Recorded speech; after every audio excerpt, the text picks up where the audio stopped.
What if I told you that the biggest lie ever told to you about success, happiness, and fulfillment is that focusing on yourself is selfish? What if everything you've been taught about putting others first, sacrificing your own needs, and constantly giving until you have nothing left is actually the exact reason why you're stuck, exhausted, and living a life that doesn't even feel like your own? Right now, at this very moment, you are being programmed to believe that self-focus is narcissistic, that prioritizing your own growth is somehow wrong, and that the only way to be a good person is to constantly put everyone else's needs before your own. But here's the brutal truth they don't want you to know. This mentality is destroying your life, your potential, and ironically, your ability to actually help anyone else. You cannot give what you do not have. You cannot lead others to a place you've never been. You cannot inspire confidence if you don't possess it yourself. You cannot create abundance for others if you're living in scarcity. And you cannot love others fully if you haven't learned to value yourself first. This audiobook will shatter every limiting belief you have about self-focus and show you why the most successful, fulfilled, and genuinely helpful people in the world are obsessively focused on themselves first. Not because they're selfish, but because they understand a fundamental principle that average people completely miss. When you become the best version of yourself, everyone around you benefits. When you master yourself, you automatically elevate everyone in your orbit. When you focus on yourself with intention and purpose, you don't become less valuable to others.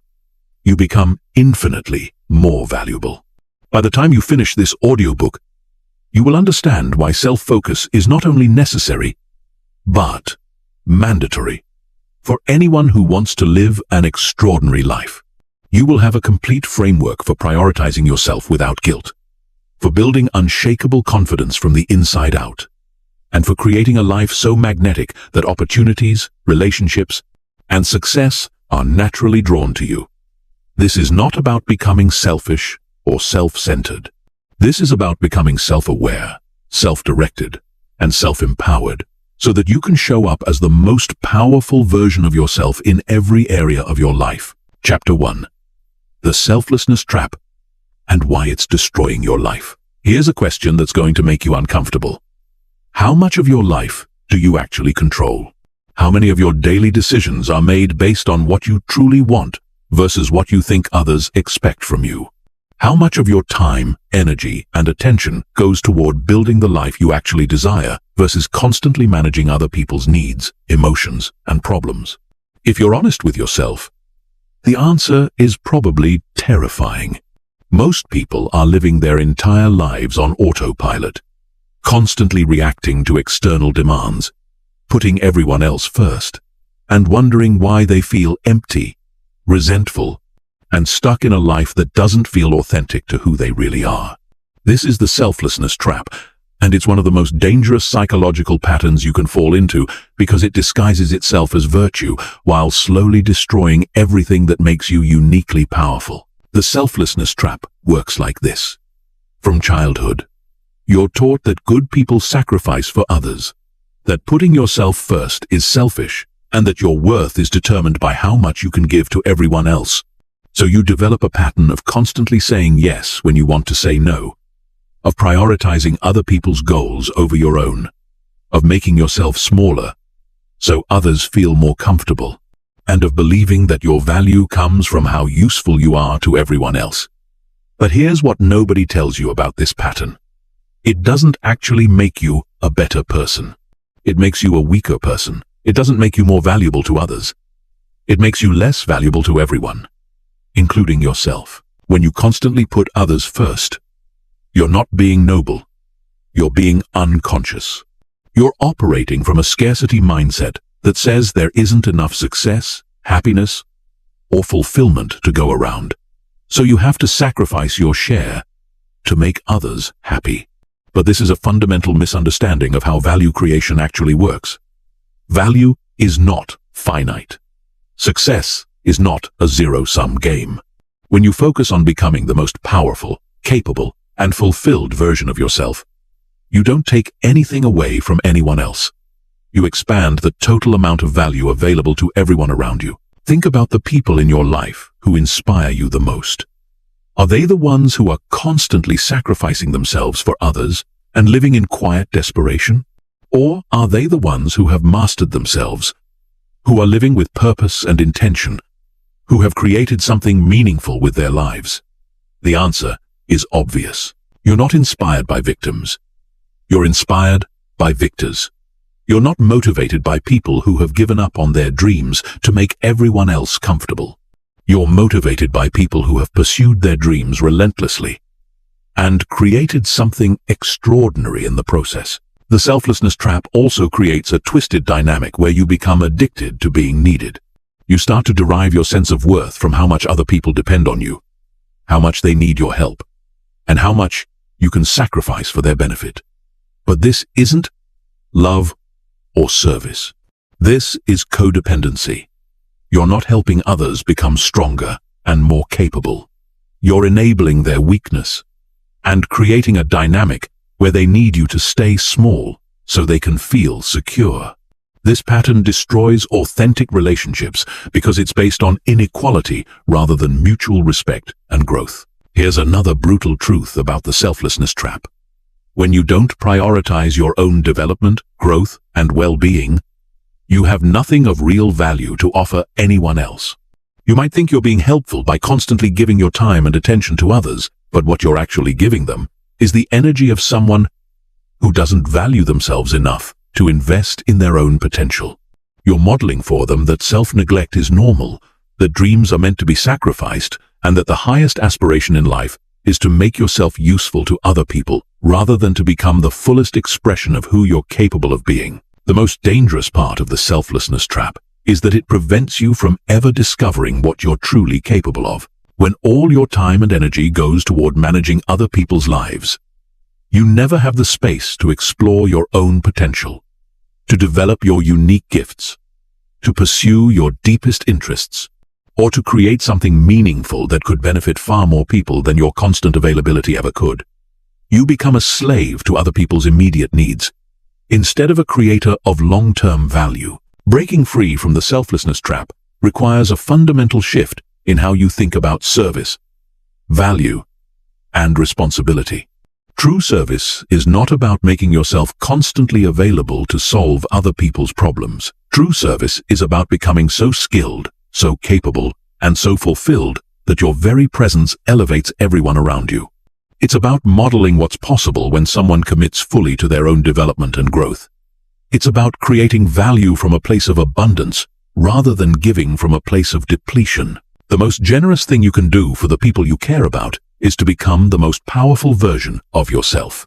When you focus on developing your skills, expanding your consciousness, building your confidence, and creating a life you're genuinely excited about, you give everyone around you permission to do the same. You stop enabling their limitations and start inspiring their potential. You stop being a crutch that keeps them weak and start being an example that shows them what strength looks like. Chapter 2. The energy economics that governs everything in your life. Most people have no idea how energy actually works. And this ignorance is costing them everything. They think energy is infinite, that they can give endlessly without consequence, that saying yes to everyone and everything is somehow sustainable, and that their well-being will somehow magically take care of itself while they focus on everyone else's needs. This is not just naive, it's destructive. Energy is the most valuable currency you possess, and how you manage it will determine the quality of every single area of your life. Energy economics is simple. You have a finite amount of mental, emotional, and physical energy available to you each day. Every thought you think, every emotion you process, every decision you make, every interaction you have, every task you complete depletes this energy bank account. And just like with money, if you spend more than you have, if you constantly operate in energy deficit, you will eventually bankrupt yourself mentally, emotionally, and physically. The difference is that unlike money, energy directly impacts your ability to think clearly, make good decisions, maintain healthy relationships, and create anything meaningful with your life. Here's what happens when you ignore energy economics. You start each day already depleted because you haven't properly restored yourself from the previous day. You say yes to requests that drain you because you haven't learned to evaluate opportunities based on their energy return on investment. You engage with people who consistently take more than they give because you haven't recognized that relationships, like investments, need to be profitable for both parties to be sustainable. You pursue activities and commitments that exhaust you because you've never learned to distinguish between effort that energizes you and effort that depletes you. The result is a life of chronic exhaustion, resentment, and mediocrity.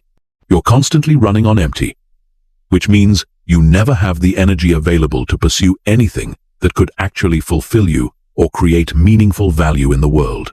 You become reactive instead of creative, responsive instead of proactive, and you settle for managing problems instead of building solutions. Your relationships suffer because you're always giving from a place of depletion rather than abundance. Your work suffers because you don't have the mental clarity or creative energy to perform at your highest level. Your health suffers because you don't have the energy to maintain the habits and practices that keep you strong and vibrant. But here's what changes everything. When you understand energy economics and start managing your energy like the precious resource it is, your entire life transforms. You stop being a victim of circumstance and start becoming the architect of your experience. You learn to invest your energy strategically in activities, relationships, and pursuits that multiply your energy rather than drain it.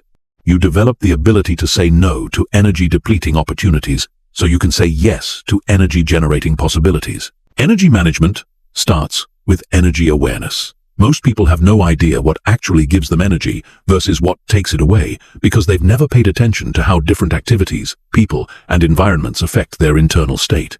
They operate on autopilot, saying yes to everything and wondering why they always feel exhausted. But when you start tracking your energy levels throughout the day, when you start noticing which activities leave you feeling more alive and which ones leave you feeling drained, you begin to see patterns that can completely change how you structure your life. High-energy activities are usually aligned with your natural strengths, interests, and values. They're activities that challenge you in a way that feels engaging rather than overwhelming, that allow you to use your unique skills and talents, and that contribute to something you genuinely care about. These activities don't feel like work even though they might require significant effort. They energize you because they're expressions of who you really are, rather than obligations you've accepted to please other people. Low-energy activities are usually misaligned with your natural wiring. They're activities that drain you because they require you to work against your natural strengths, suppress your authentic personality, or contribute to outcomes you don't actually value.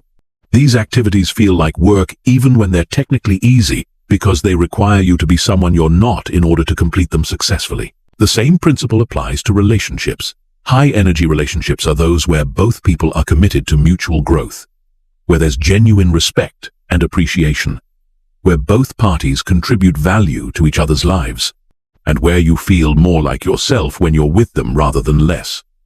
These relationships energize you because they're based on authenticity, reciprocity, and shared growth. Low-energy relationships are those where you constantly have to manage someone else's emotions, where you're giving significantly more than you're receiving, where you have to suppress parts of yourself to maintain the relationship, or where the other person consistently drains your emotional resources without contributing to your well-being.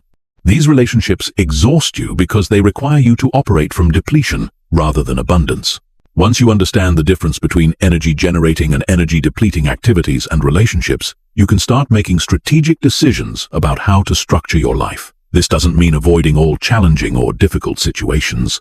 It means choosing your challenges strategically based on whether they're likely to expand your capacity and contribute to your growth, or whether they're likely to diminish your resources and limit your potential. The highest performing people in any field understand energy economics intuitively.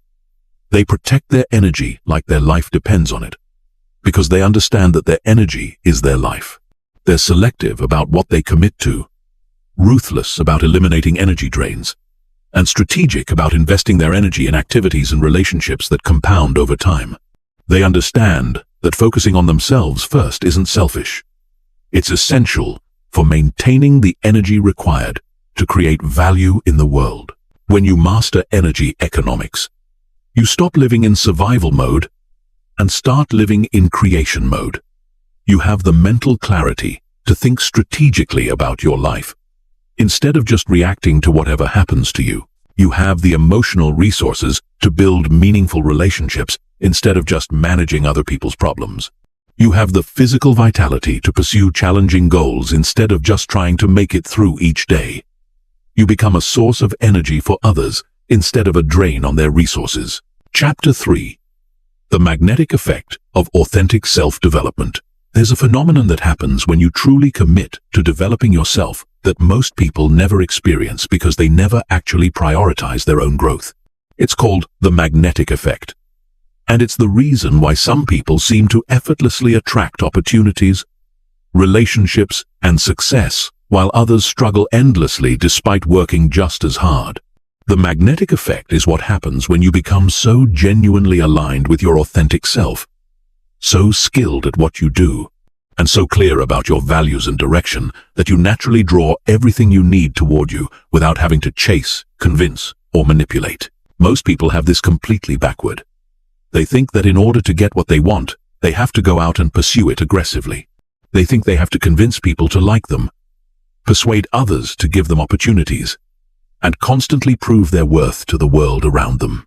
So they spend their lives chasing external validation, trying to be what they think others want them to be, and exhausting themselves in the pursuit of things that often turn out to be unfulfilling even when they achieve them. But the magnetic effect works in the opposite direction. When you focus intensely on becoming the most skilled, confident, and authentic version of yourself, when you develop genuine expertise in areas you care about, when you build unshakable self-respect and inner security, you create a gravitational pull that draws the right opportunities, relationships, and experiences toward you naturally.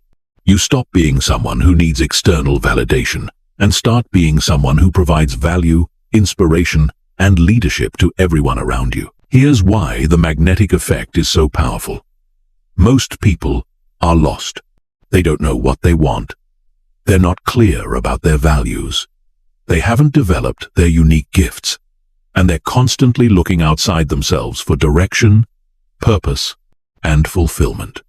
When they encounter someone who has done the inner work to become genuinely self-directed, self-confident, and self-aware, they're naturally drawn to that person's energy because it represents something they desperately want but don't know how to create for themselves. The magnetic effect is not about being perfect or having everything figured out. It's about being authentic, committed to growth, and clear about your direction. People are magnetically attracted to authenticity because it's so rare in a world where everyone is trying to be what they think others want them to be. When you're genuinely yourself, when you're not trying to impress anyone or hide your imperfections, when you're simply committed to being the best version of who you actually are, you give everyone around you permission to do the same. This creates deep connection and trust because people feel safe to be themselves around you. The magnetic effect also works because self-developed people solve problems instead of creating them. When you've invested in developing your emotional intelligence, your communication skills, your technical abilities, and your self-awareness, you become someone who adds value to every situation you enter. You're not constantly creating drama, requiring emotional management, or needing others to solve your problems. Instead, you're someone who can be counted on to contribute solutions, insights, and positive energy. This makes you invaluable in both personal and professional relationships. But here's what's crucial to understand. The magnetic effect only works when your self-development is genuine rather than strategic. If you're developing yourself primarily to impress others or to get something from the external world, people will sense the inauthenticity and the manipulation. True magnetism comes from developing yourself because you're genuinely committed to becoming the fullest expression of your potential, not because you want to attract specific outcomes. This is why so many self-help approaches fail. People read about techniques and strategies for attracting success or relationships, but they approach these techniques from a place of neediness and manipulation rather than genuine growth. They're trying to use self-development as a tool to get external validation, rather than as a path to internal fulfillment. This creates a desperate energy that repels the very things they're trying to attract. Authentic self-development that creates the magnetic effect involves several key components. First, you have to develop genuine self-respect by consistently following through on commitments to yourself. This means doing what you say you're going to do, even when no one is watching, even when it's difficult, and even when you don't feel like it. Self-respect cannot be faked or borrowed. It has to be earned through consistent action aligned with your values and goals. Second, you have to develop real competence in areas that matter to you. This means identifying your natural strengths and interests, and then systematically building expertise through deliberate practice, continuous learning, and consistent application. Competence creates confidence, and confidence is magnetic because it's rare. Most people are insecure about their abilities because they've never committed to developing them systematically. Third, you have to develop emotional mastery, which means learning to manage your internal state regardless of external circumstances. This includes the ability to remain calm under pressure, to process emotions without being overwhelmed by them, to communicate clearly even in difficult situations, and to maintain a positive outlook even when facing challenges. Emotional mastery is magnetic because most people are slaves to their emotions and are constantly looking for others to help them feel better. Fourth, you have to develop clarity about your values, purpose, and direction.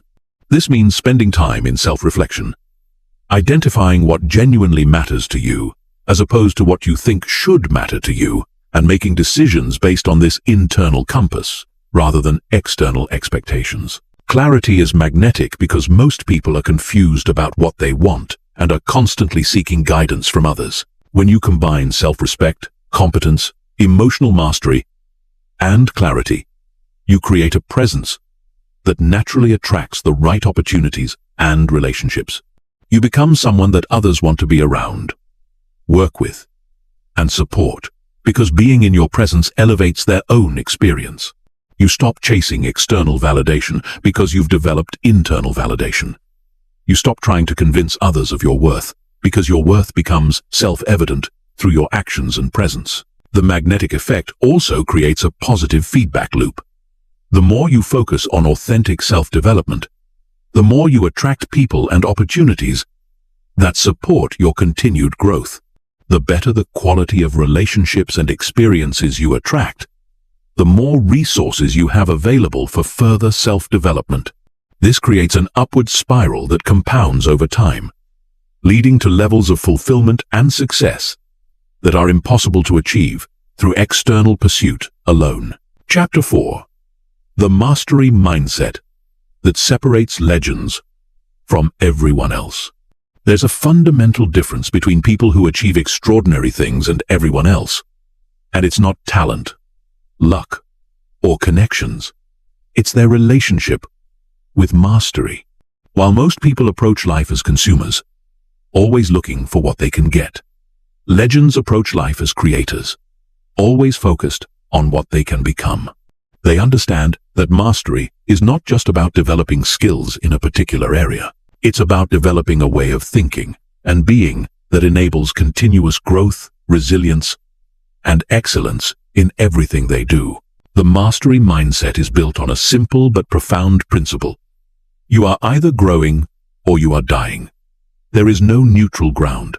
Every day, you are either becoming more skilled, more aware, more capable, and more aligned with your potential, or you are stagnating and slowly declining. Most people choose stagnation because growth requires effort, discomfort, and the willingness to face their limitations. But legends choose growth because they understand that the pain of growth is temporary, while the pain of regret is permanent. Here's what separates the mastery mindset from the average mindset. Average people want to be good enough. They want to reach a level of competence where they can be comfortable, secure, and avoid criticism. They see learning and development as something you do until you reach an acceptable level, and then you stop because you've arrived. The mastery mindset sees learning and development as a lifelong process that never ends.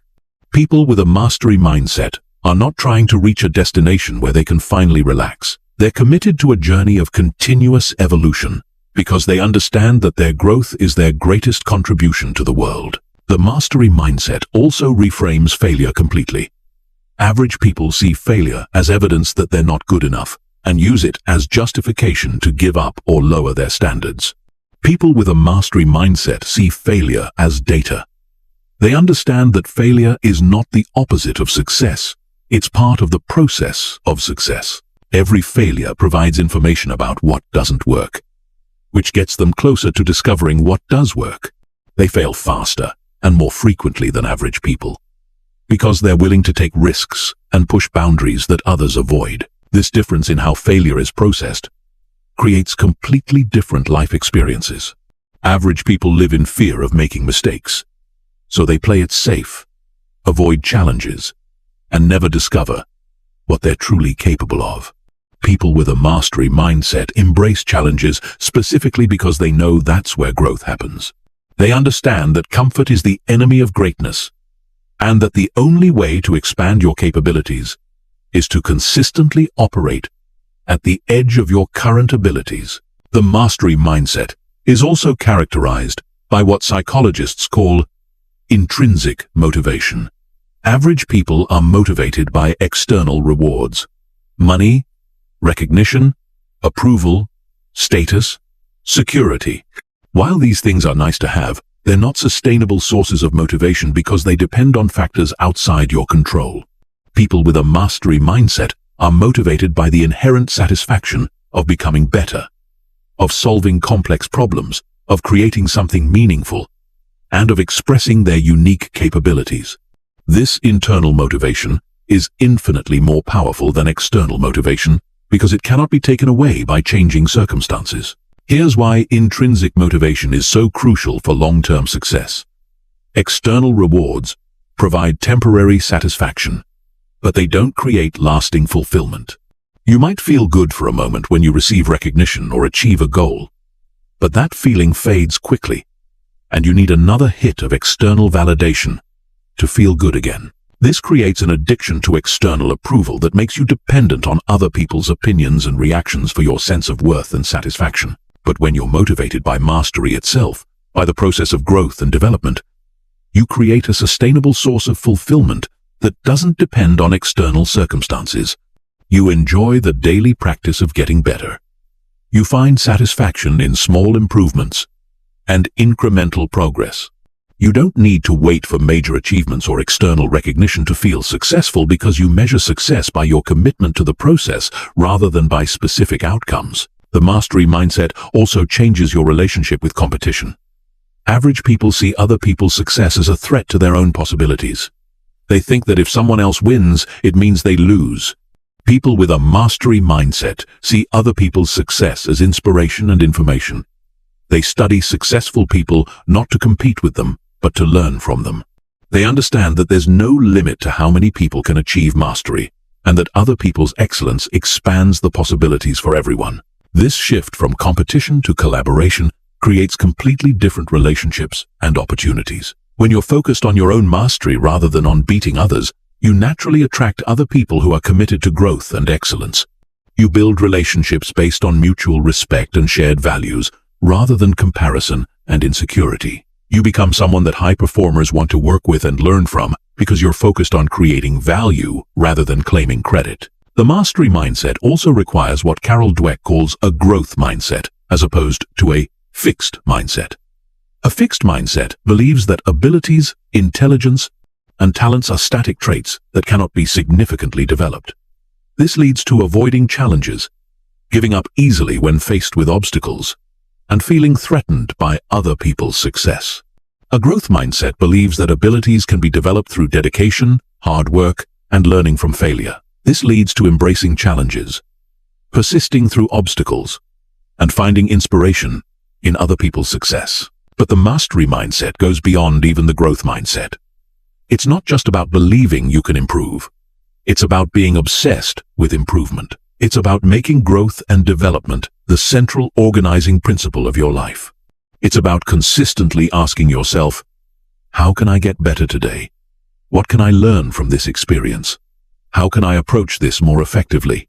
What would mastery look like in this situation? People with a mastery mindset also understand the compound effect of small, consistent improvements. They don't need to make massive changes overnight. They focus on getting slightly better every day, understanding that small improvements compound over time into extraordinary results. They're patient with the process, but urgent about daily action. They measure their progress in terms of years and decades rather than days and weeks. The mastery mindset ultimately creates a completely different quality of life. Instead of being driven by fear, insecurity, and external validation, you're driven by curiosity, growth, and the intrinsic satisfaction of developing your potential. Instead of comparing yourself to others, you compare yourself to who you were yesterday. Instead of avoiding challenges, you seek them out because you know that's where transformation happens. Instead of being threatened by other people's success, you're inspired by it because it shows you what's possible. When you adopt the mastery mindset, focusing on yourself stops being selfish and starts being strategic. You understand that your commitment to your own development is the greatest gift you can give to the world, because the more skilled, aware, and capable you become, the more value you can create for everyone around you. You stop apologizing for prioritizing your growth and start recognizing it as a responsibility you have to yourself and to everyone whose life you have the potential to impact. Chapter 5. The boundary system that protects your energy and potential. One of the most crucial skills you can develop in your journey of focusing on yourself is the ability to set and maintain clear boundaries.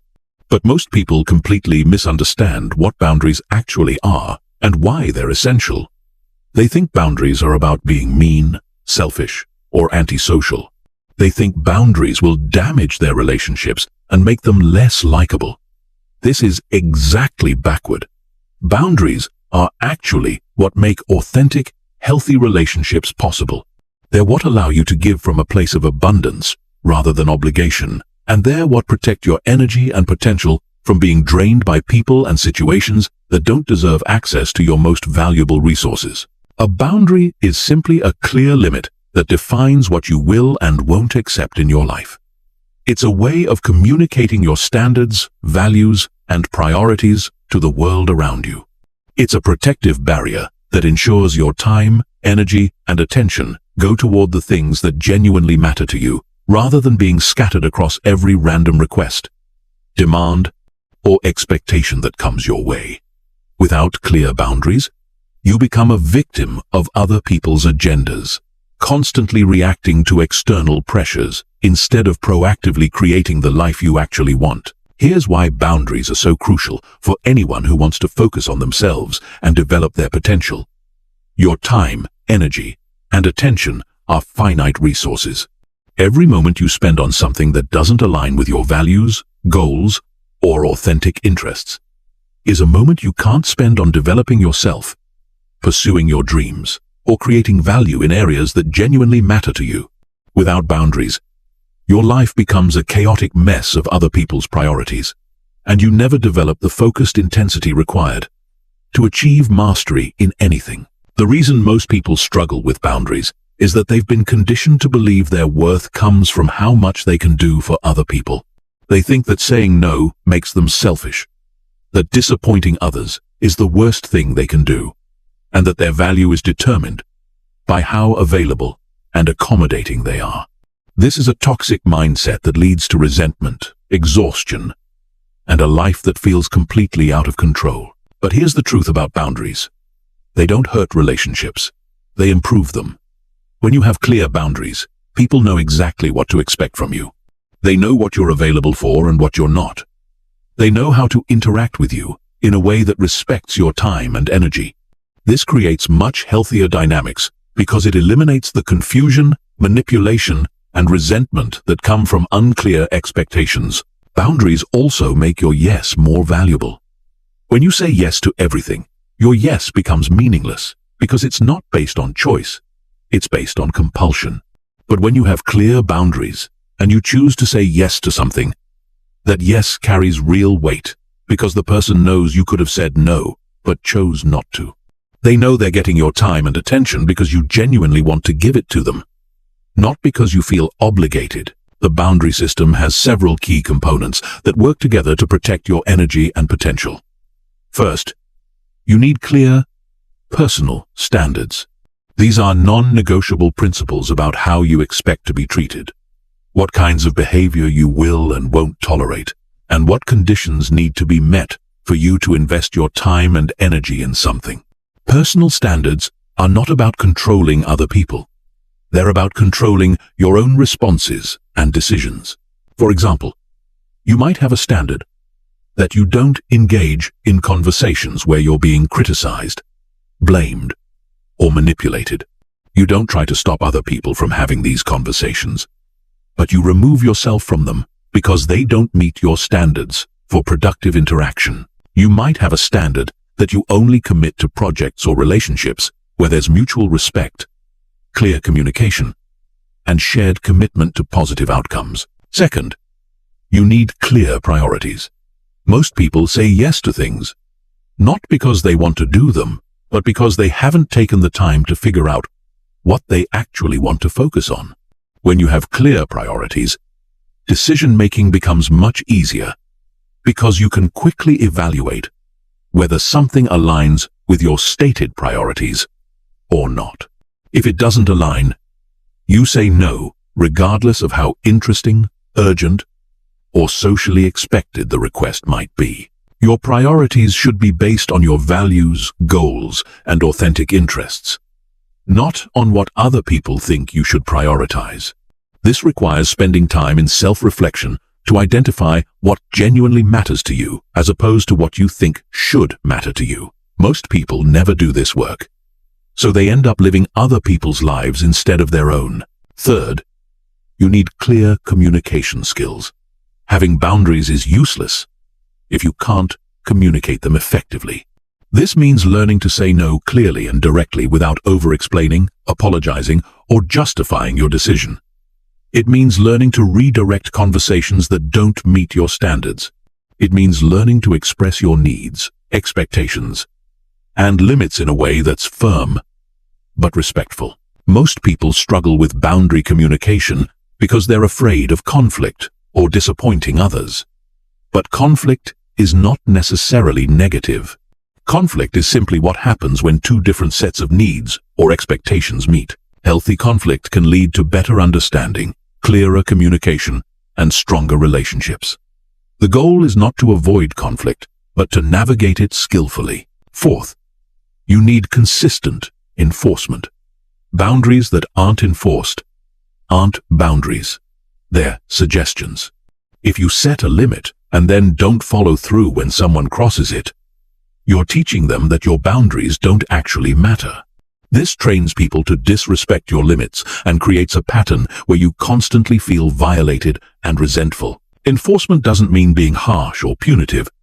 It simply means following through on the consequences you've communicated. If someone consistently violates your boundaries, you reduce their access to your time and energy. If someone doesn't respect your standards, you don't invest in a relationship with them. If someone doesn't align with your priorities, you don't say yes to their requests. The boundary system also requires you to take responsibility for your own choices. It's not other people's job to respect your boundaries if you haven't clearly communicated them. It's not other people's job to manage your time and energy for you. It's not other people's fault if you say yes to things you don't want to do.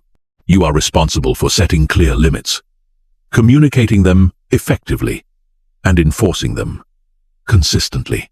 When you implement a strong boundary system, several things happen that dramatically improve your life.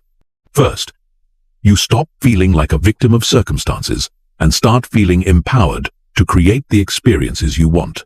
Second, you attract higher quality relationships because you're no longer available to people who don't respect your standards. Third, you have much more time and energy available for the things that genuinely matter to you, because you're not constantly scattered across random obligations.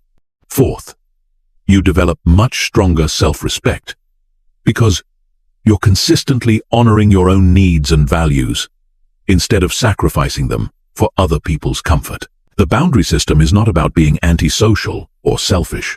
It's about being strategic with your most valuable resources so you can create the maximum positive impact in the areas that align with your authentic self and meaningful goals. When you protect your energy and potential through clear boundaries, you become much more valuable to the people who deserve access to your time and attention, because you're giving from a place of choice and abundance rather than obligation and depletion. Chapter 6. The vision clarity that transforms everything. Most people are living their lives completely backwards, and they don't even realize it. They're making decisions based on what other people expect, what society tells them they should want, what their family thinks is appropriate, or what seems safe and acceptable. They're constantly reacting to external circumstances instead of creating from an internal vision. They're spending their precious time and energy on activities that don't align with anything they actually care about, because they've never taken the time to figure out what they genuinely want their life to look like.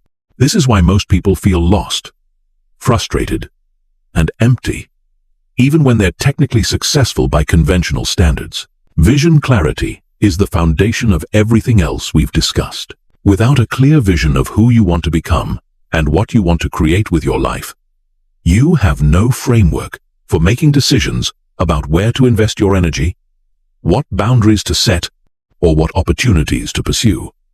You become a leaf blowing in the wind, constantly changing direction based on whatever external pressure is strongest at the moment. But when you have genuine vision clarity, everything changes. Every decision becomes easier because you have a clear criterion for evaluation.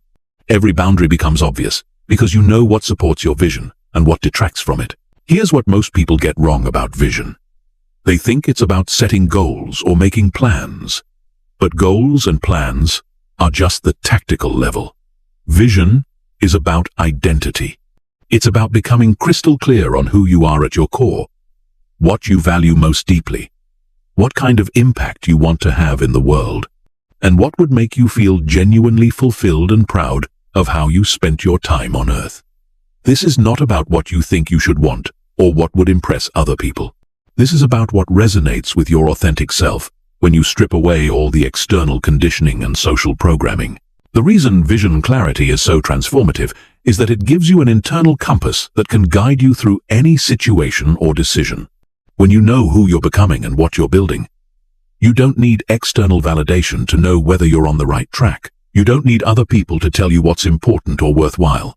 You don't need to constantly compare yourself to others because you're measuring your progress against your own vision rather than against other people's achievements. Vision clarity also creates what psychologists call cognitive consistency. When your actions align with your deepest values and authentic desires, you experience internal harmony and peace. When your actions contradict your vision, you experience internal conflict and dissatisfaction. This internal feedback system becomes incredibly reliable guidance for making decisions that support your long-term fulfillment rather than just your short-term comfort or convenience. But here's the challenge. Developing genuine vision clarity requires you to be brutally honest with yourself about what you actually want versus what you think you should want. Most people have been so conditioned by external expectations that they don't even know what their authentic desires are anymore. They've spent so much time trying to meet other people's standards that they've lost touch with their own internal guidance system. This is why the process of developing vision clarity often involves what feels like unlearning. You have to question every assumption you have about what success looks like, what happiness means, what you're supposed to prioritize, and what kind of life is worth living.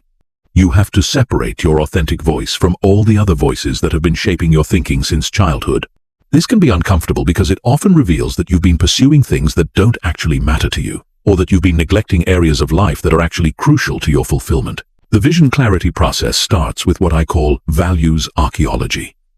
Most people think they know what they value, but when you dig deeper, you often discover that what you say you value and what you actually prioritize with your time and energy are completely different things. Values archaeology involves looking at how you actually spend your time, what you actually get excited about, what you actually feel proud of, and what you actually regret not pursuing. Your authentic values are revealed by your actions and emotions, not by your intellectual beliefs about what you should value. Once you've identified your authentic values, the next step is future self-visualization. This involves spending time imagining yourself 5, 10, or 20 years from now, having fully embodied your values and developed your potential. What does that version of yourself look like? How do they think, act, and respond to challenges? What have they created or contributed? What kind of relationships do they have? What does their daily life look like? The more vivid and detailed you can make this vision, the more it can guide your current decisions and actions. But vision clarity is not just about the future. It's also about purpose identification, which means understanding what kind of contribution or impact you want to make during your time alive. This is not necessarily about having a grand mission to change the world, though it could be. It's about understanding what feels meaningful and worthwhile to you personally.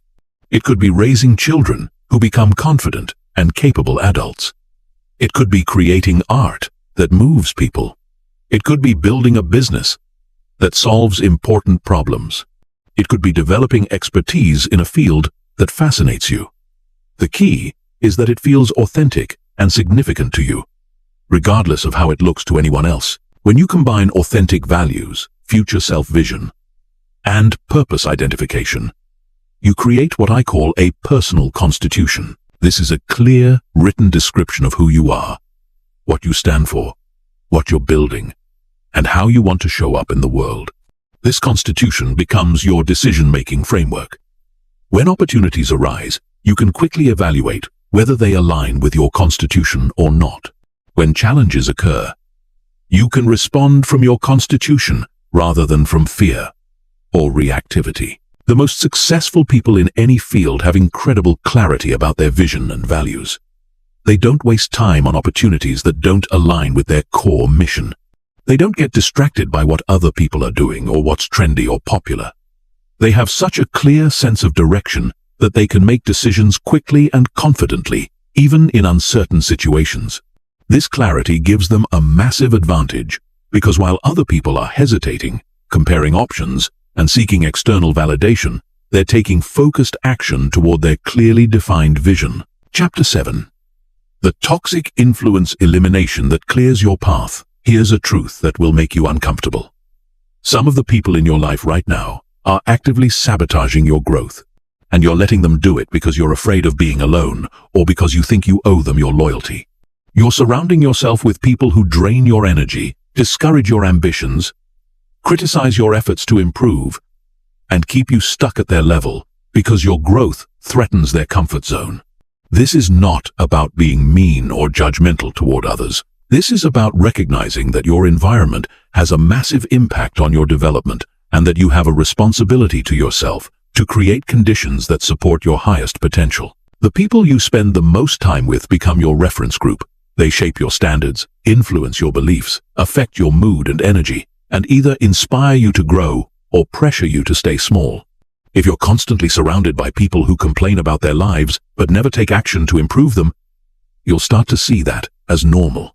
If you're constantly around people who mock ambition, criticize success, and discourage taking risks, you'll internalize those attitudes and limit your own possibilities. If you're constantly around people who are negative, gossipy, or drama-focused, you'll find it much harder to maintain the positive, focused mindset required for significant achievement. This is not about judging other people or thinking you're better than them. Everyone is at different stages of their development, and everyone has their own path to walk. But you have to be honest about whether the people in your life are supporting your growth or hindering it.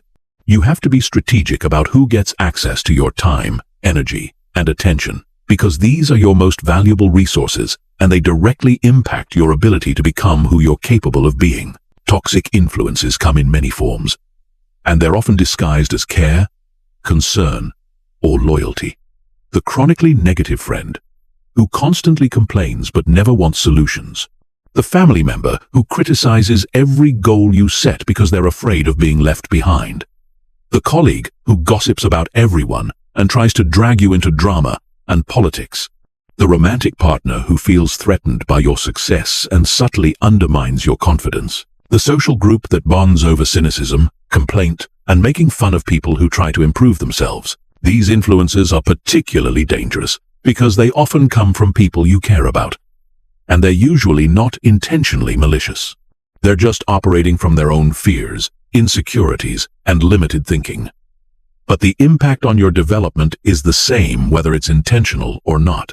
Every minute you spend in environments that reinforce limitation, negativity, or mediocrity is a minute you're not spending in environments that challenge you to grow, think bigger, and pursue your potential. The elimination process starts with honest assessment. Look at the people you spend the most time with, and ask yourself, after spending time with this person, do I feel more energized or more drained? Do I feel more optimistic about my possibilities or more discouraged? Do I feel inspired to take action or more inclined to complain and make excuses? Do I feel more confident in my abilities or more insecure and self-doubting? Do our conversations focus on possibilities and solutions or problems and limitations? This assessment will often reveal uncomfortable truths about relationships you've been maintaining out of habit, obligation, or fear, rather than because they're actually beneficial to your development. You might discover that certain friendships are based more on shared complaining than shared growth. You might realize that some family relationships are more about managing other people's insecurities than mutual support and respect.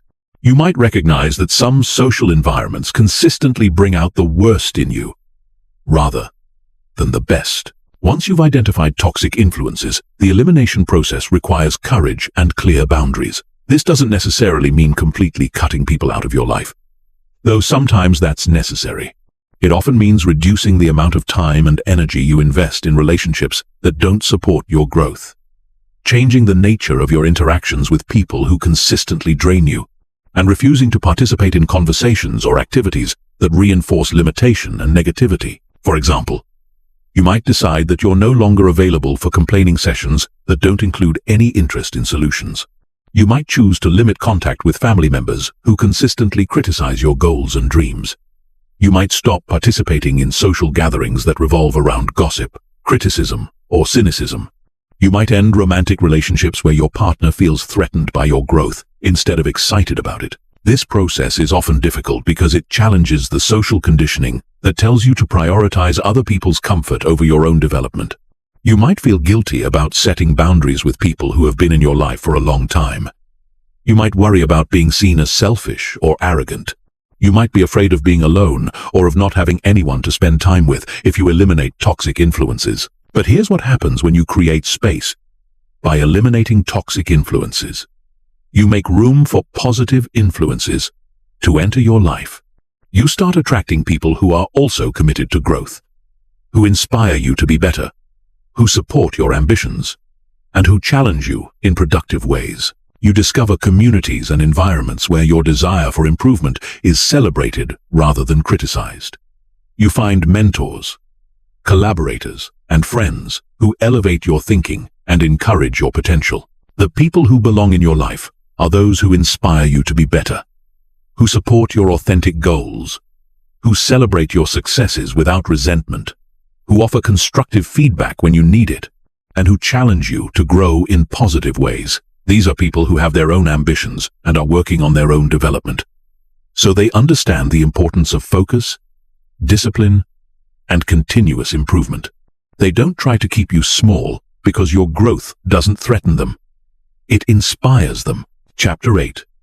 The unshakable confidence that comes from within. Confidence is the most misunderstood concept in personal development. And this misunderstanding is keeping most people trapped in cycles of insecurity and external validation seeking. Most people think confidence is a feeling that you either have or don't have, something that comes from external achievements or other people's approval, or a personality trait that some people are born with and others aren't. This is completely wrong. Real confidence is not a feeling. It's not dependent on external circumstances, and it's not a fixed trait. True confidence is a skill that you build through consistent action, and once you understand how to build it properly, it becomes unshakable regardless of what happens around you. The confidence that most people seek is actually just ego validation.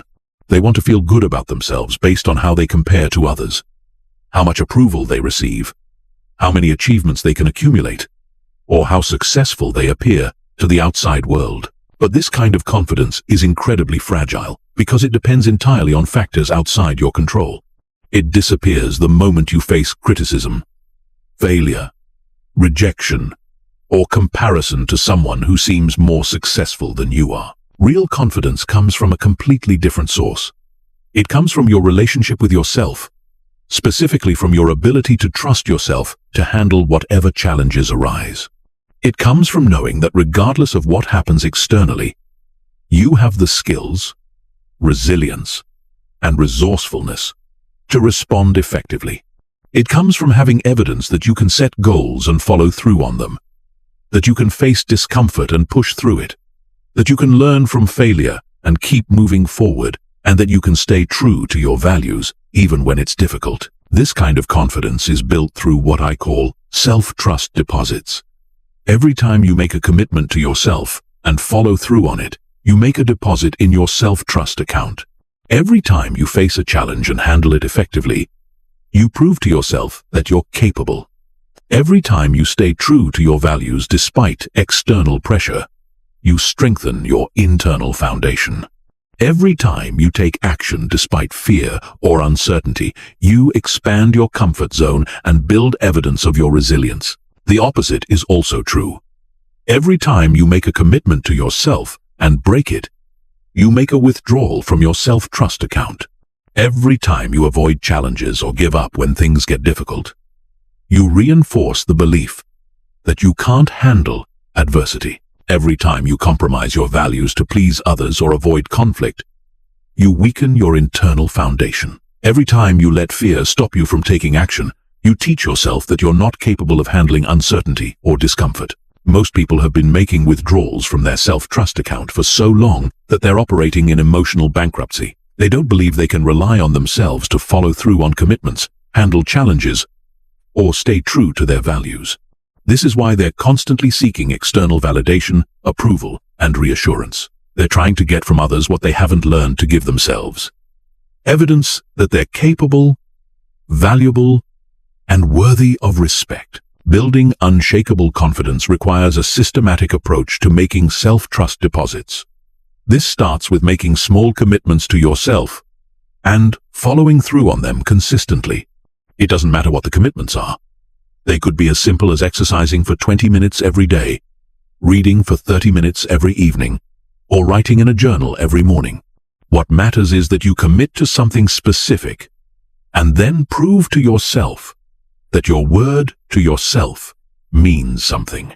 The key is to start small enough that you can maintain consistency even when motivation is low, circumstances are challenging, or you don't feel like doing it. Most people set commitments that are too ambitious, fail to maintain them, and then use that failure as evidence that they can't trust themselves. This creates a negative cycle where each failure makes the next failure more likely because your confidence in your own reliability continues to erode. But when you start small and build consistency, you create a positive cycle. Each success makes the next success more likely because your confidence in your ability to follow through continues to grow. Over time, you can gradually increase the difficulty of your commitments as your self-trust account grows stronger. You move from small daily habits to bigger challenges to major goals, always building on the foundation of proven reliability to yourself. Unshakable confidence also requires learning to process failure and setbacks effectively. Confident people don't avoid failure. They fail more frequently than average people because they take more risks, and attempt more challenging goals. The difference is in how they interpret failure. Instead of seeing failure as evidence of inadequacy, they see it as valuable feedback that helps them adjust their approach and improve their strategy. This reframing is crucial because it allows you to maintain confidence even in the face of temporary setbacks. You don't need to be perfect to be confident. You don't need to succeed at everything to trust yourself. You just need to know that you can learn from whatever happens and keep moving toward your goals.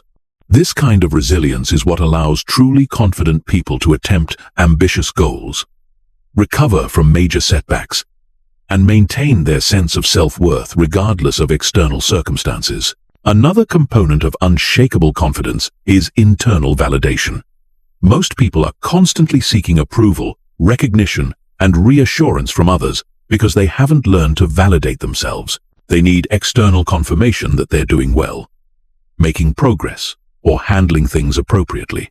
This makes them incredibly vulnerable to other people's opinions, moods, and judgments. But when you develop internal validation skills, you become much less dependent on external feedback for your sense of worth and confidence. You learn to recognize your own progress, celebrate your own improvements, and appreciate your own efforts, regardless of whether anyone else notices or acknowledges them.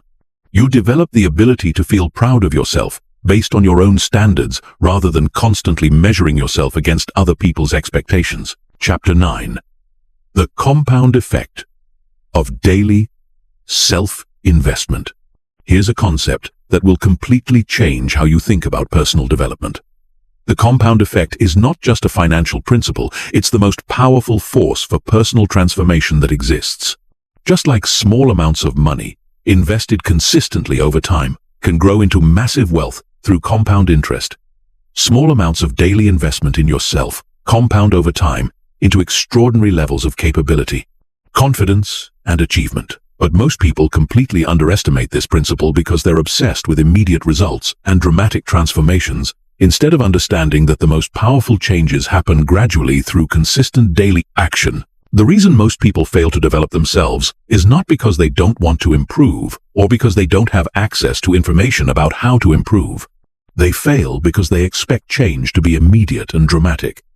And when they don't see fast results, they give up and conclude that personal development doesn't work. They try a new approach for a few days or weeks, don't see the transformation they were hoping for, and move on to the next strategy or give up entirely. This is like planting a seed and digging it up every few days to see if it's grown yet. But here's how the compound effect actually works in personal development. Small, seemingly insignificant actions taken consistently over time create massive transformations that appear sudden, but are actually the result of gradual accumulation. Reading 10 pages of a valuable book every day doesn't seem like much. But over a year, that's over 15 books, and an enormous expansion of knowledge and perspective. Exercising for 20 minutes every day doesn't seem like much. But over a year, that's more than 120 hours of physical conditioning and habit formation. Practicing a skill for 30 minutes every day doesn't seem like much. But over a year, that's more than 180 hours of deliberate practice and significant expertise development. The power of daily self-investment is that it's sustainable, cumulative, and creates momentum over time. Unlike dramatic attempts at change that require massive willpower and usually lead to burnout and reversal, small daily investments work with your psychology rather than against it. They're easy enough to maintain even when motivation is low, circumstances are challenging, or you're busy with other priorities. But they're substantial enough to create real progress when accumulated over time. Most people dramatically overestimate what they can accomplish in a week or a month, and dramatically underestimate what they can accomplish in a year or a decade through consistent daily action. They want to transform their lives overnight, so they attempt massive changes that are impossible to sustain. They try to go from never exercising to working out 2 hours every day, from never reading to reading 3 books per week, from never meditating to meditating for an hour every morning. These approaches almost always fail because they require such a dramatic shift from current habits that they create internal resistance and overwhelm. The compound effect approach works because it respects the way human psychology and habit formation actually operate. Your brain is designed to resist sudden, dramatic changes because they're interpreted as potential threats to your survival. But small, gradual changes can be integrated without triggering resistance. Your brain doesn't perceive a 20-minute daily walk as a threat, but it might resist a sudden attempt to run 5 miles every day. Your brain doesn't resist reading 1 chapter per day, but it might resist trying to read an entire book in a weekend. Daily self-investment also creates what psychologists call identity-based change. Instead of trying to force yourself to do things that contradict your current self-image, you gradually shift your identity by consistently acting in alignment with who you want to become. Each day that you read, you reinforce the identity of someone who values learning. Each day that you exercise, you reinforce the identity of someone who prioritizes health. Each day that you practice a skill, you reinforce the identity of someone who is committed to mastery. This identity shift is crucial because behavior that's inconsistent with your self-image requires constant willpower to maintain. But behavior that's consistent with your identity feels natural and automatic. When you see yourself as someone who reads daily, choosing to read doesn't require decision-making energy. When you see yourself as someone who exercises regularly, working out doesn't feel like a struggle against your nature. When you see yourself as someone who is constantly learning and growing, investing time in personal development feels obvious and inevitable. The compound effect also works because it creates multiple types of returns simultaneously. When you invest in reading daily, you're not just gaining knowledge, you're also improving your focus, expanding your vocabulary, enhancing your critical thinking skills, and developing the habit of consistent self-improvement. When you invest in daily exercise, you're not just improving your physical fitness, you're also boosting your energy, enhancing your mood, building discipline, and creating a foundation of daily structure that supports other positive habits. This multiplier effect means that the benefits of daily self-investment extend far beyond the specific area you're focusing on. The discipline you develop through maintaining daily habits transfers to other areas of your life. The confidence you build through consistent follow-through affects how you approach challenges and opportunities. The energy you create through physical fitness enhances your mental performance. The knowledge you gain through reading improves your decision-making in all areas of life. Chapter 10. The Armor Against Criticism and Social Pressure. If you're going to focus on yourself and pursue authentic growth, you need to understand something fundamental. Criticism and social pressure are inevitable, and your ability to handle them effectively will determine whether you can maintain your commitment to personal development or whether you'll retreat back to the safety of mediocrity and conformity. Most people abandon their growth because they can't handle the discomfort of being misunderstood, criticized, or socially pressured to return to their previous level. They start making positive changes, encounter resistance from others, and conclude that it's easier to stay small than to deal with the social consequences of growth. Here's what you need to understand about criticism and social pressure. They're not indicators that you're doing something wrong. They're indicators that you're doing something different. When you start prioritizing your development over other people's comfort, when you start setting boundaries instead of being endlessly available, when you start pursuing your authentic interests, instead of conforming to group expectations, you will inevitably trigger discomfort in people who are invested in keeping you at your previous level. This discomfort manifests as criticism disguised as concern. People will tell you that you're being selfish for focusing on yourself. They'll warn you that you're becoming arrogant or that success will change you in negative ways. They'll question your goals and point out all the ways you might fail. They'll remind you of your past failures as evidence that you shouldn't attempt anything ambitious. They'll tell you that you're unrealistic, impractical, or that you should be grateful for what you already have, instead of wanting more. Most of this criticism is not really about you or your choices. It's about their own insecurities and fears. When someone tells you that focusing on yourself is selfish, what they're really saying is that your self-focus threatens their ability to access your time and energy for their own needs. When someone tells you that your goals are unrealistic, what they're often saying is that your ambition makes them feel uncomfortable about their own lack of ambition. When someone warns you about the dangers of success, they're usually expressing their own fear of failure or change. Understanding the psychology behind criticism makes it much easier to process without taking it personally or letting it derail your progress. People criticize what threatens them or what they don't understand. If your growth threatens someone's sense of security, superiority, or access to your resources, they will find ways to discourage it. If your choices highlight their own lack of direction or commitment, they will find reasons to invalidate those choices. This is human nature, not personal attack, and recognizing it allows you to respond strategically rather than emotionally. The armor against criticism is built from several components. First, you need absolute clarity about your values, goals, and reasons for pursuing growth. When you're clear about why you're making the choices you're making, external criticism becomes much less relevant because you have an internal standard for evaluation. You know whether your actions align with your values and support your goals, regardless of what anyone else thinks about them. Second, you need to distinguish between constructive feedback and destructive criticism.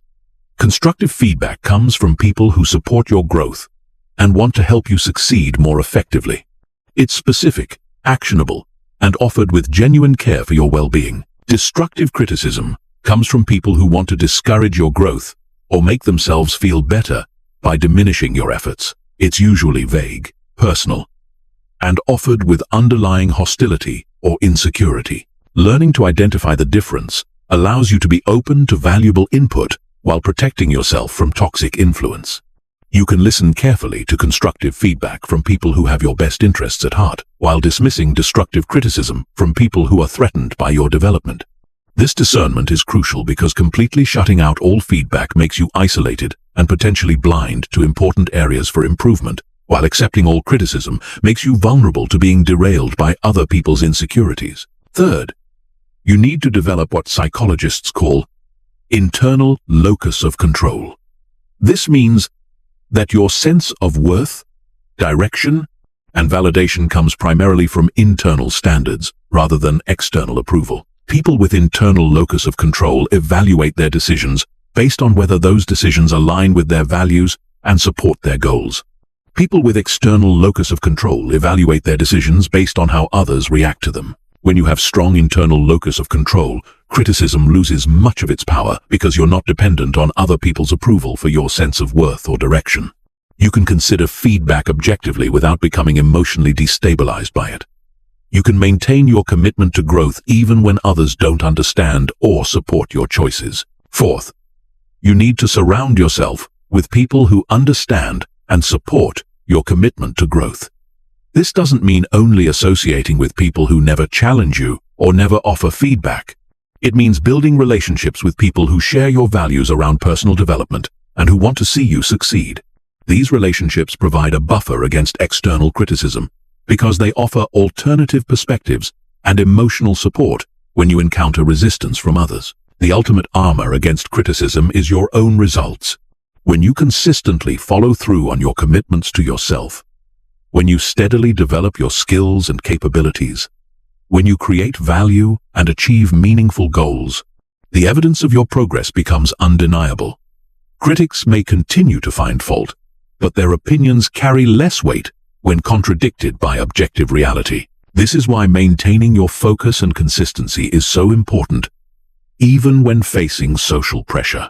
Every day that you prioritize your development over external approval, you strengthen your internal foundation and build evidence of your commitment to growth. Over time, this creates unshakable confidence in your ability to determine your own direction, regardless of what others think about it. Chapter 11. The execution mastery that separates dreamers from achievers. Here's the brutal truth about why most people never achieve their potential.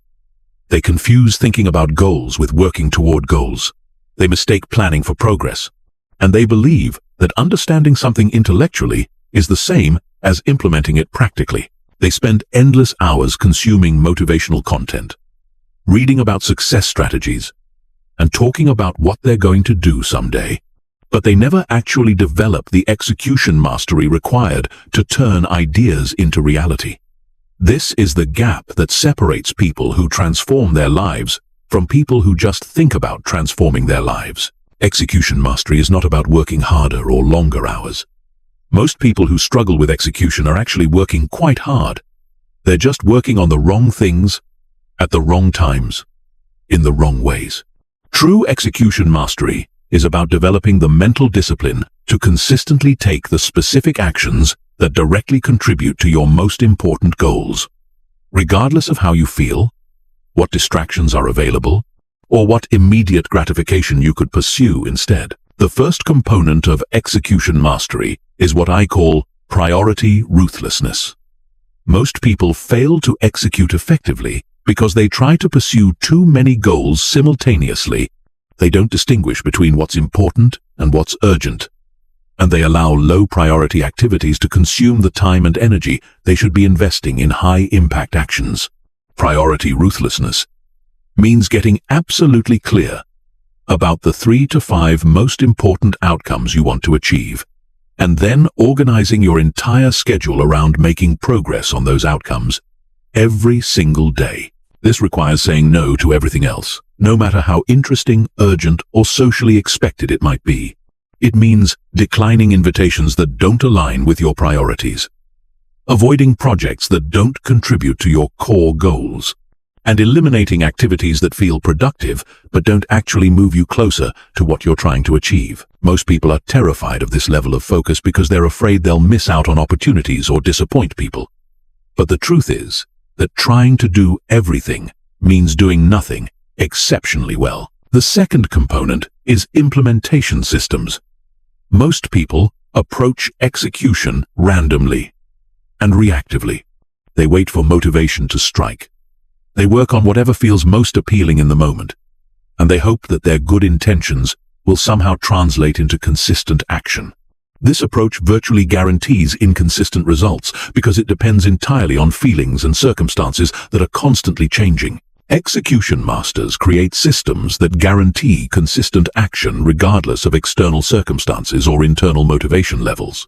These systems include specific daily routines that automatically move them toward their goals, environmental design that makes productive behavior easier and unproductive behavior harder, and accountability structures that create external pressure to follow through on commitments.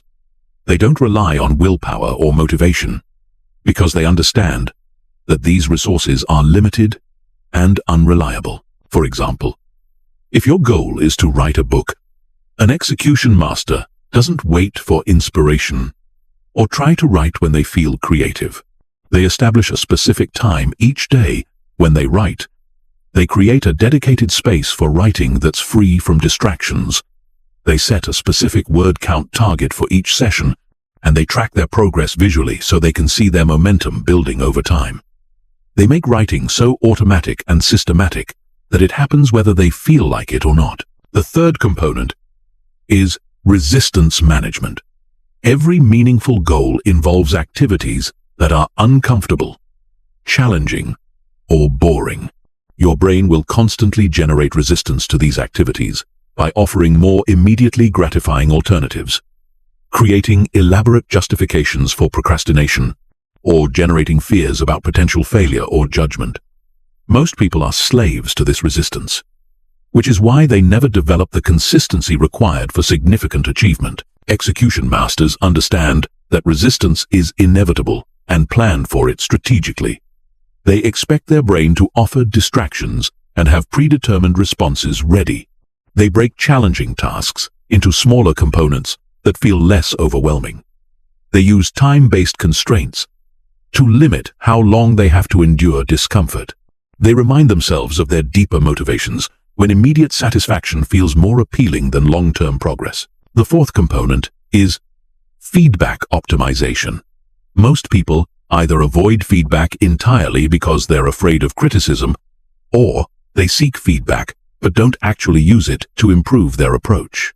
Execution masters actively seek specific, actionable feedback about their progress and methods, and they adjust their approach based on what they learn. They measure their results consistently. They analyze what's working and what isn't, and they continuously refine their systems to become more effective over time. This creates a continuous improvement cycle where execution becomes more efficient and effective through iteration. They don't just work hard.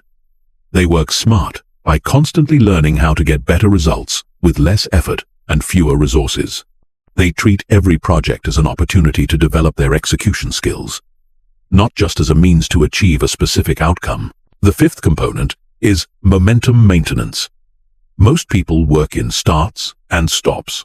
They make progress for a few days or weeks, then take breaks that turn into extended periods of inactivity, then have to start over from scratch. This pattern makes everything harder because you're constantly overcoming initial resistance instead of building on existing momentum. Execution masters understand that momentum is one of the most valuable assets you can create, and they protect it religiously. They maintain some level of daily action on their most important goals, even when circumstances are challenging or motivation is low. They understand that doing something small is infinitely better than doing nothing, because maintaining momentum preserves all the progress you've made and makes it easier to return to full intensity when conditions improve. Chapter 12. The relationship revolution that changes everything. Here's something most people never realize about relationships. When you start focusing on yourself and developing genuine confidence, self-respect, and clear boundaries, the quality of every relationship in your life either dramatically improves or the relationship naturally ends. This is not a bug. It's a feature. The relationships that improve are those with people who respect growth, appreciate authenticity, and are capable of healthy dynamics. The relationships that end are those that were based on your willingness to be small, accommodating, or available for other people's dysfunction. Most people are terrified of this relationship revolution because they're afraid of being alone. They're attached to familiar dynamics, even when those dynamics are unhealthy, and they've never experienced what it's like to have relationships based on mutual respect and genuine compatibility rather than neediness, obligation, or fear. But here's what you need to understand. Low-quality relationships are worse than no relationships. Staying connected to people who drain your energy, disrespect your boundaries, or require you to suppress your authentic self is not love or loyalty. It's self-abandonment.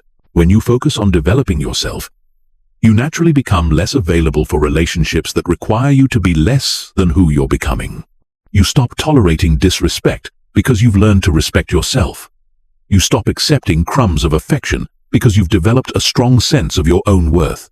You stop trying to fix or save other people because you're focused on your own growth and development. You stop being the therapist, the rescuer, or the constant giver in relationships where there's no reciprocity or mutual investment. This shift often triggers intense reactions from people who are benefiting from your previous patterns. The friend who was used to you always being available for their emotional crises will accuse you of being selfish when you're no longer on call.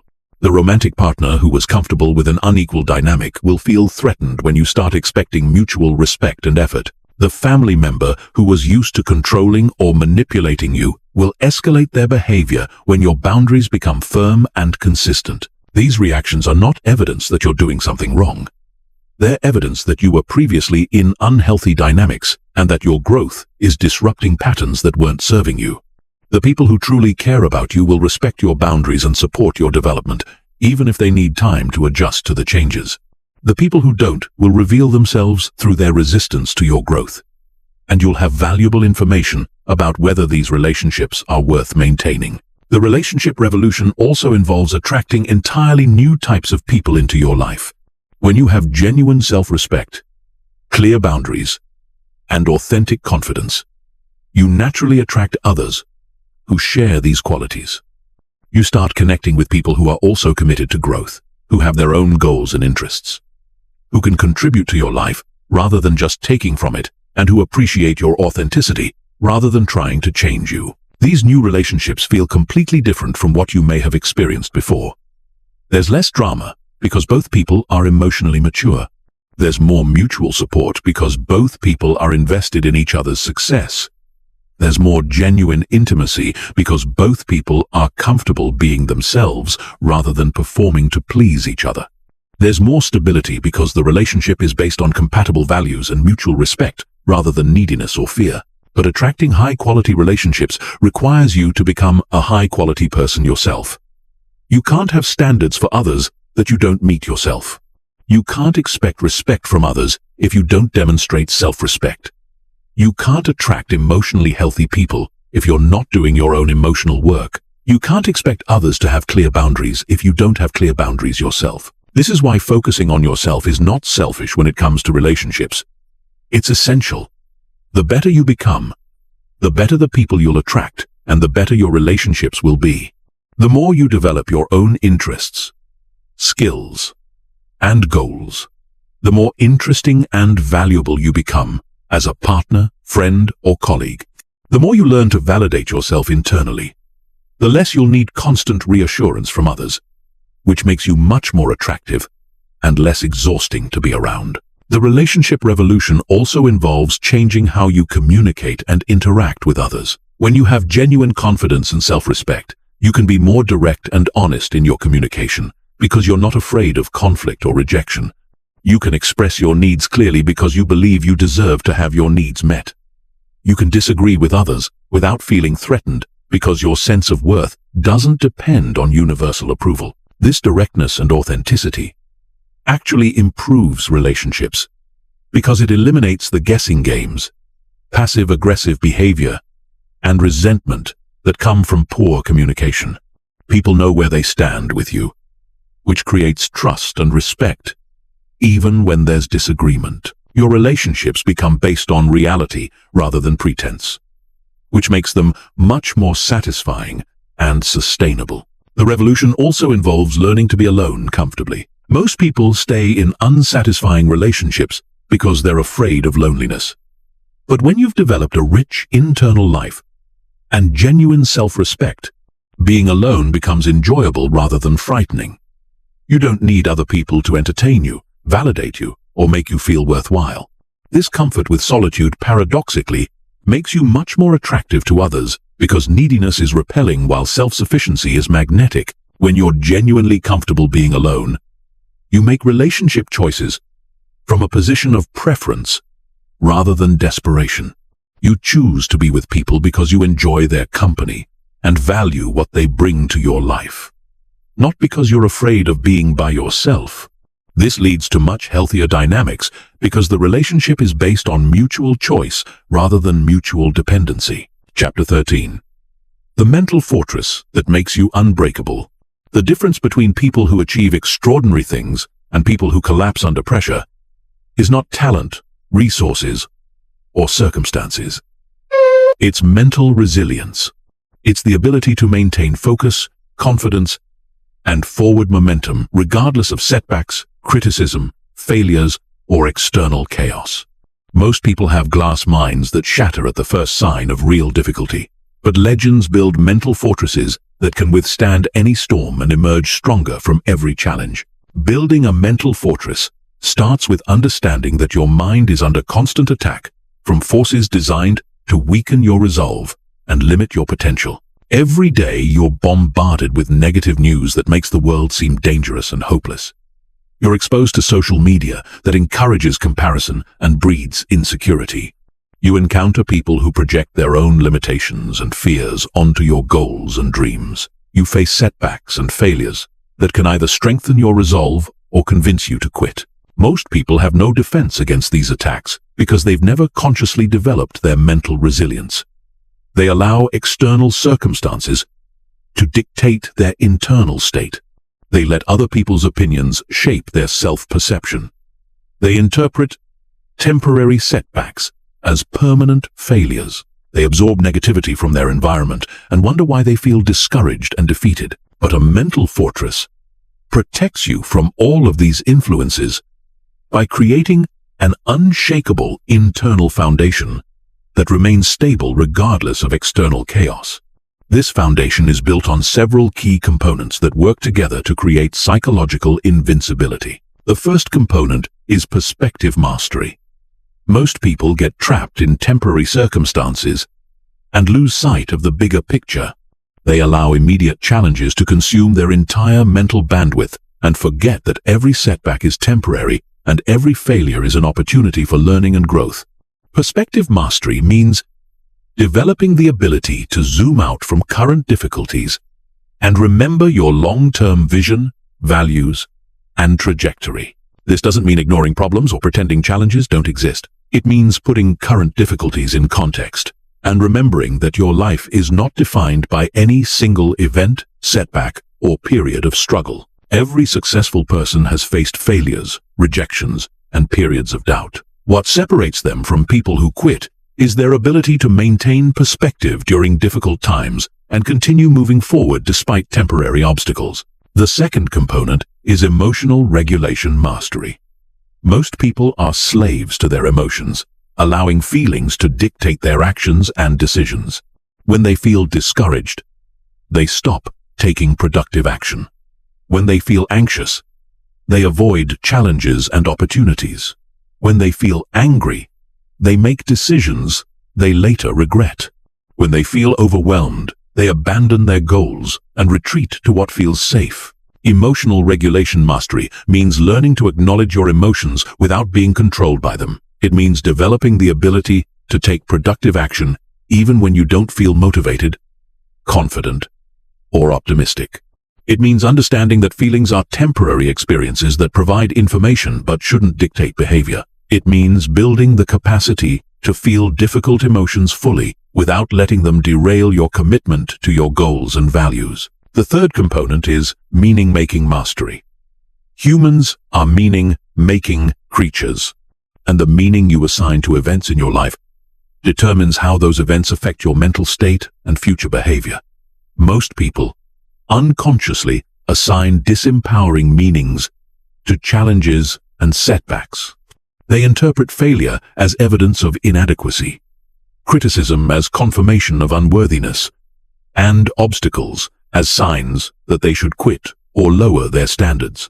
Meaning-making mastery involves consciously choosing empowering interpretations of difficult experiences. Instead of seeing failure as evidence of inadequacy, you see it as valuable feedback that helps you improve your approach. Instead of seeing criticism as confirmation of unworthiness, you see it as information that may or may not be useful for your development. Instead of seeing obstacles as signs to quit, you see them as opportunities to develop resilience and problem-solving skills. The fourth component is narrative control. Most people are unconscious of the story they're telling themselves about their life, their potential, and their circumstances. They operate from disempowering narratives that limit their possibilities and justify mediocrity.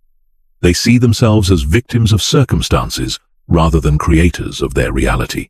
They focus on what's wrong, what's missing, and what's impossible rather than what's working, what's available, and what's achievable.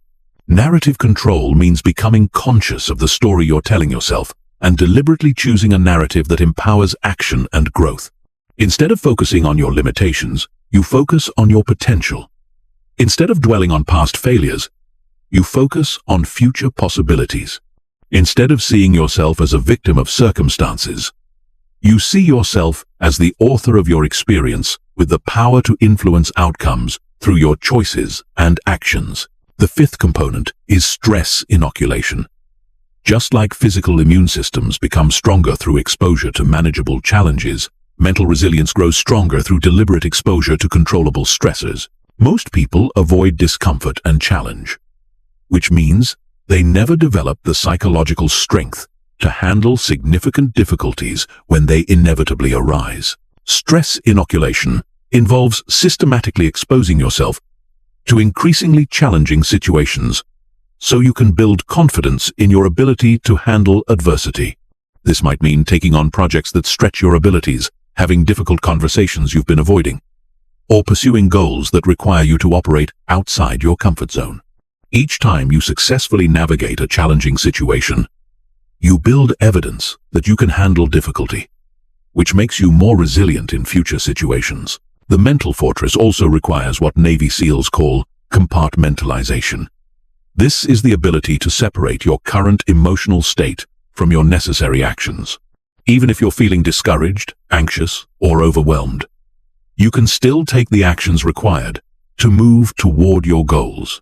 Even if circumstances are challenging or chaotic, you can still focus on what's within your control and make productive decisions. Chapter 14. The reality creation that puts you in complete control. Here's a concept that will fundamentally change how you approach life. You are not a passive victim of circumstances. You are an active creator of your reality. Most people live as if life happens to them, as if their circumstances are determined by forces outside their control, as if their only option is to react to whatever situations arise. But the most successful and fulfilled people understand that while you can't control everything that happens to you, you have tremendous power to influence your environment, your opportunities, your relationships, and your outcomes through conscious choice and strategic action. Reality creation starts with understanding that your external world is largely a reflection of your internal world. Your circumstances mirror your beliefs, your standards, your habits, your decisions, and the energy you consistently put out into the world. If your life feels chaotic and out of control, it's usually because your internal world lacks clarity, discipline, and intentional structure. If your relationships are consistently dysfunctional, it's usually because you haven't developed the self-awareness and emotional skills necessary for healthy dynamics. Most people resist this concept because it requires taking full responsibility for their life experience. And responsibility can feel overwhelming when you're used to blaming external circumstances for your problems. It's easier to believe that your boss is the reason you're unhappy at work than to acknowledge that you chose this job and have the power to choose differently. It's easier to believe that you're unlucky in relationships than to examine the patterns you've been creating and the standards you've been accepting. But this resistance keeps you trapped in victimhood and prevents you from accessing your power to create change.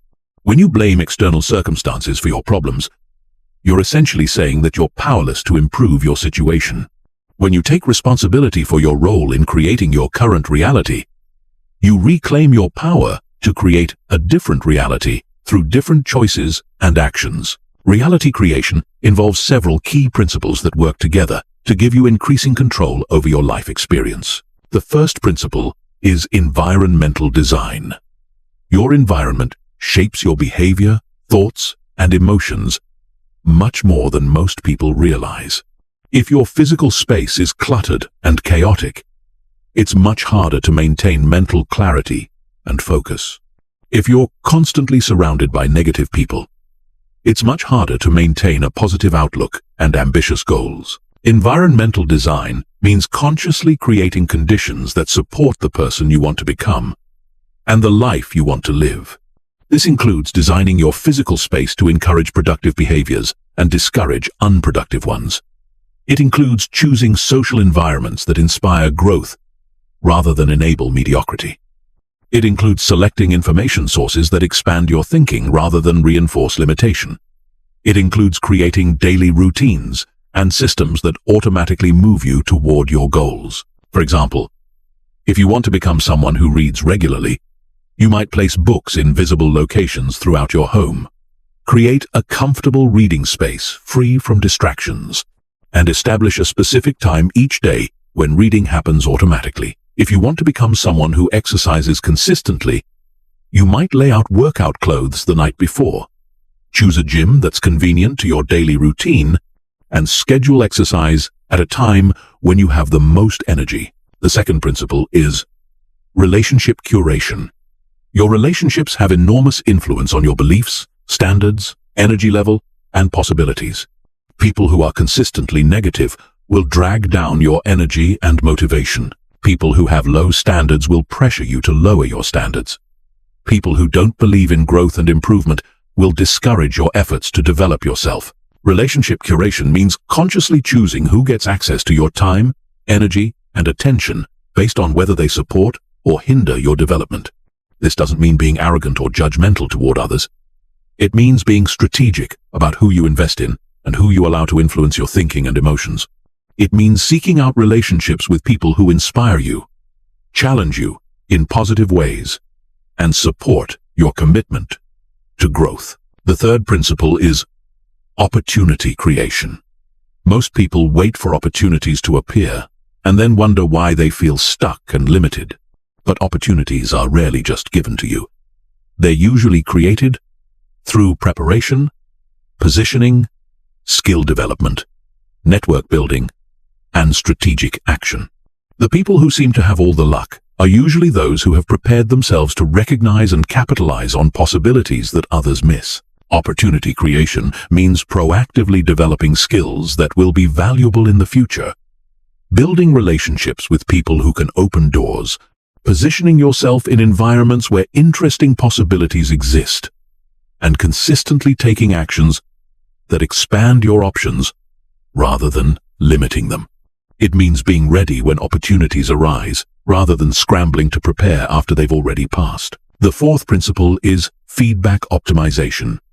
Most people either avoid feedback entirely or receive feedback, but don't systematically use it to improve their approach. But feedback is essential information that helps you understand what's working and what needs adjustment in your reality creation process. This means actively seeking feedback about your performance, your approach, and your results from people who have expertise in areas where you want to improve. It means measuring your progress consistently so you can identify patterns and trends. It means being willing to acknowledge when something isn't working and adjusting your strategy rather than continuing ineffective approaches out of stubbornness or ego. The fifth principle is compound leverage. Small, consistent actions compound over time into massive results. But most people underestimate this power because they want immediate gratification rather than delayed rewards. Reality creation involves identifying high-leverage activities that create disproportionate returns and then systematically investing in those activities over extended periods. For example, developing strong communication skills creates leverage in every area of life because almost every goal requires the ability to influence, persuade, or collaborate with others. Building a strong professional network creates leverage because relationships often determine which opportunities become available. Developing emotional intelligence creates leverage because self-awareness and interpersonal skills affect every relationship and decision. Reality creation is not about positive thinking or wishful visualization.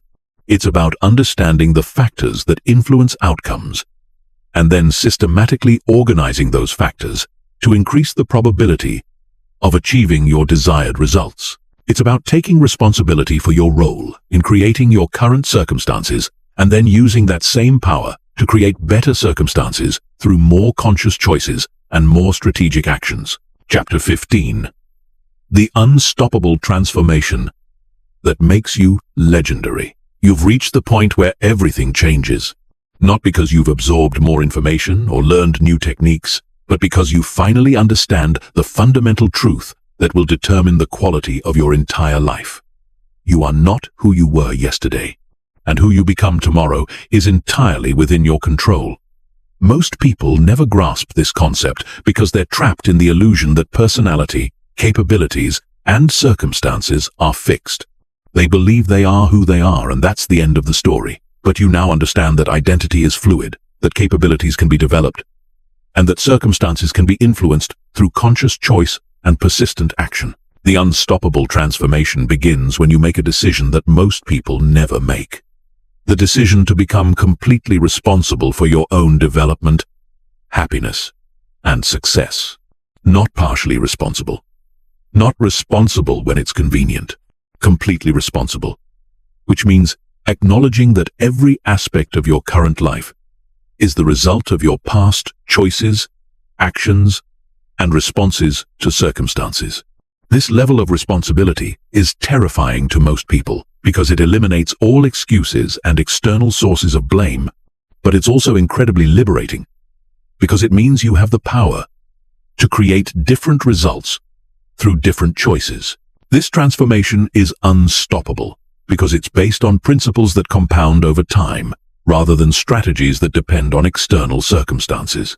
When you focus consistently on developing yourself, when you build unshakable confidence through daily self-trust deposits, when you create boundaries that protect your energy and potential, when you surround yourself with influences that support your growth, the momentum builds exponentially. Each improvement creates the foundation for the next improvement. Each success increases your confidence to attempt bigger challenges. Each challenge you overcome expands your sense of what's possible. The transformation is also unstoppable because it changes you at the identity level rather than just at the behavioral level. You're not just trying to act differently while remaining the same person underneath. You're actually becoming a different person. Someone who naturally thinks, feels, and acts in alignment with your highest potential. This identity shift makes positive behaviors feel natural and automatic, rather than forced and temporary. But here's what you must understand about this transformation. It will be tested. The moment you commit to becoming the most powerful version of yourself, everything in your environment will conspire to pull you back to your previous level. People who are comfortable with the old you will resist the new you. Circumstances will arise that challenge your resolve. Your own psychology will generate fear, doubt, and resistance to change. These tests are not punishments or signs that you're on the wrong path. They're graduation exams that prove you've actually internalized the principles we've discussed, rather than just intellectually understanding them. Every time you maintain your boundaries despite social pressure, every time you continue working toward your goals despite setbacks, every time you choose long-term growth over short-term comfort, you prove to yourself and the world that your transformation is real and permanent. The legendary level is reached when external circumstances no longer dictate your internal state or your commitment to growth. You become someone who can maintain focus during chaos, confidence during criticism, and momentum during setbacks. You become someone who creates value regardless of the environment, who inspires others through your example rather than your words, and who approaches challenges with excitement rather than fear, because you know that every challenge is an opportunity for further development. This level of psychological development is what separates true leaders from followers, creators from consumers, and legends from everyone else. It's not about achieving specific external goals, though those will naturally follow. It's about becoming the kind of person who can achieve any goal they set because they've developed the internal resources necessary for sustained excellence in any area they choose to focus on. But becoming legendary requires what I call obsessive consistency. Most people are consistent when it's convenient, motivated when they feel inspired, and disciplined when circumstances are favorable. Legendary people are consistent, especially when it's inconvenient, motivated, especially when they don't feel inspired, and disciplined, especially when circumstances are challenging. They understand that character is revealed not by how you behave when everything is going well, but by how you behave when everything is going wrong. This obsessive consistency extends to every aspect of your development. You're not just committed to growing when you have time. You're committed to growing every single day, even if it's just for 10 minutes. You're not just focused on your goals when you're motivated. You're focused on your goals, especially when motivation is absent, because you understand that discipline is more reliable than motivation. You're not just working on yourself when it's easy. You're working on yourself, especially when it's difficult, because you know that's when the most important growth happens. The unstoppable transformation also requires what I call exponential thinking. Most people think linearly about their development. They expect progress to be steady and predictable, improvement to be gradual and incremental, and results to be proportional to effort. But exponential thinking recognizes that growth accelerates over time when you're consistent with the fundamentals. Small daily investments compound into massive capabilities. Consistent daily actions create momentum that makes bigger actions possible. Gradual identity shifts eventually reach a tipping point where transformation feels effortless and automatic. This exponential effect means that the person you become through this process will be almost unrecognizable compared to who you are today. Your confidence, capabilities, relationships, opportunities, and impact will expand in ways that currently seem impossible because you can't imagine what becomes possible when you fully commit to your own development over an extended period. The final component of unstoppable transformation is legacy consciousness. This means recognizing that your commitment to developing yourself is not just about your own fulfillment and success. It's about modeling what's possible for everyone who observes your journey. Every person who sees you transform from someone who was stuck, uncertain, or mediocre into someone who is confident, capable, and excellent receives proof that such transformation is possible for them too. Your growth becomes a gift to everyone in your orbit because it expands their sense of what's achievable. Your success becomes an inspiration that motivates others to pursue their own development. Your example becomes evidence that focusing on yourself is not selfish but generous, because the better you become, the more value you can create for everyone around you. This is your moment. Right now, you have everything you need to begin the transformation that will change your life and impact everyone who knows you. You have the knowledge, the frameworks, the strategies, and most importantly, the understanding that this journey is not just possible, but inevitable when you commit fully to focusing on yourself with intention, consistency, and unshakable determination. The question is not whether you can transform your life. The question is whether you will choose to do so. The power has always been yours. Now you know how to use it.